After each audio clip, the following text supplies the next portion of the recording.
Céim ar chéim a dúirdigh sí héin ón urlór leis an chfuil a chlanna. Buinú stanga astí, an bhean sin sa scáthán, owl charachtar a leabhar subal chlór nó scanán, the woman who walked into doors. Stay at home is the motto of the moment. She's a lot on her shoulders. Dúilga sí prisht, uber ille an tí, na páistí a cheantsú má ligean siad gíg. Trád á raibh, thug sé aran na hividi, Anish is their vleascan ivacha a hiúlann sí. A glistening bracelet for the wrist that he shattered.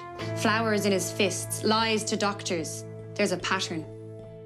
Domestic violence strikes 1 in 4 women on this island. Women of all ages, in homes of all sizes. Tá rún dangin le fada aki, éilú ón bharégan. Céim a hain, inis le scéal, a déir fógar radio lehi.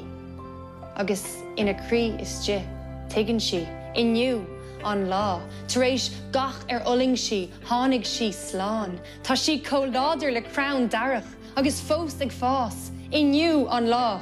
I'm she and she a gohan, fragrian a drifor, conas a tatu a store. She's about to become the woman who walked out the door.